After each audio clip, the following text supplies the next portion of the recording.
Stories of Haunted Houses. Chapter 1. Chillmore Castle. Max Moon was on a school field trip to Chillmore Castle. Everyone was looking forward to the guided tour. Everyone except Max, that is. He was in a group with Nat and Norm Knuckle. The bullies were always picking on him. As they waited to go in, the brothers marched up to Max. "You're not brave enough for this, Moonface," sneered Nat. "Why not?" asked Max. "Didn't you know, Dimple?" said Norm. "The castle is haunted by a terrifying ghost," said Norm. "Scaredy cat, tremble puss." "I don't believe you," said Max, trying to sound brave. "This way," called the guide, and the castle tour began. They climbed to the top of the tallest tower and peered into the murky moat. Yuck! A secret tunnel in the hillside led back into the castle dungeon.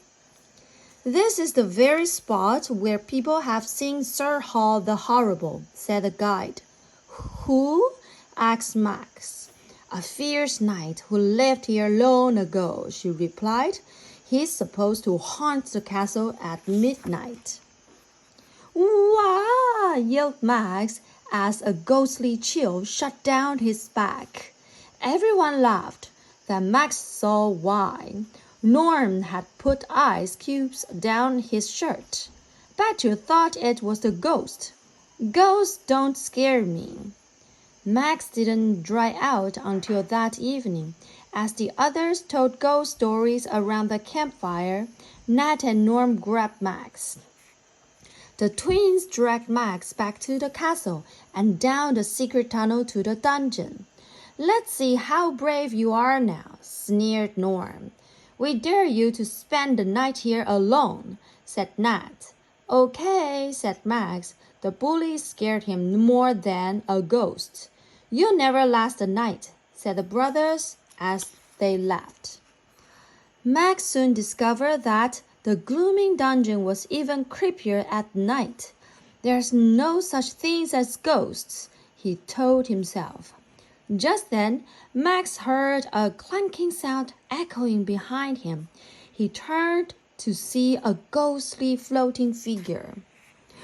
"Woo, I'm Sir Hall the Horrible," said the ghost faintly.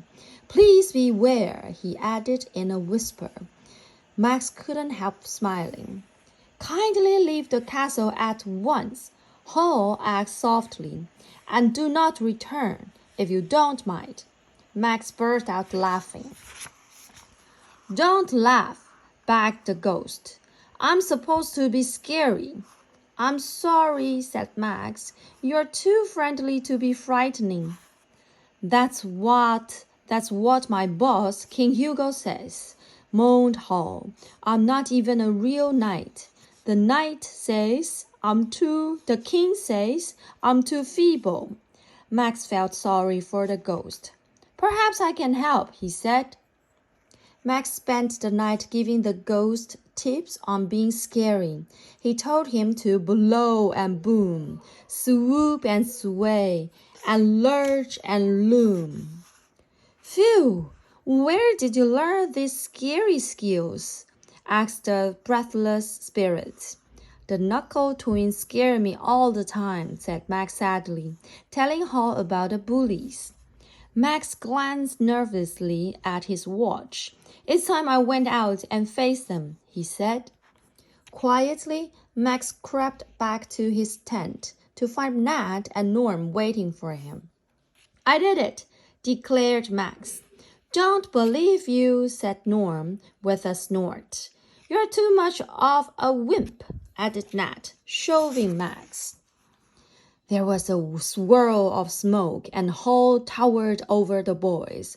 "Who dares to shove loyal Max?" he roared. "Yikes! Help! Wah!"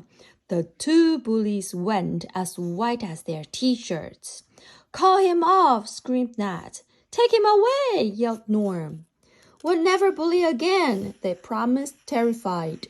Suddenly, the ghost of King Hugo appeared in front of Hall.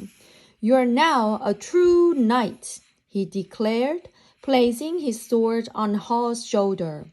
And with a wave to Max, the proud knight and his king faded away. The end.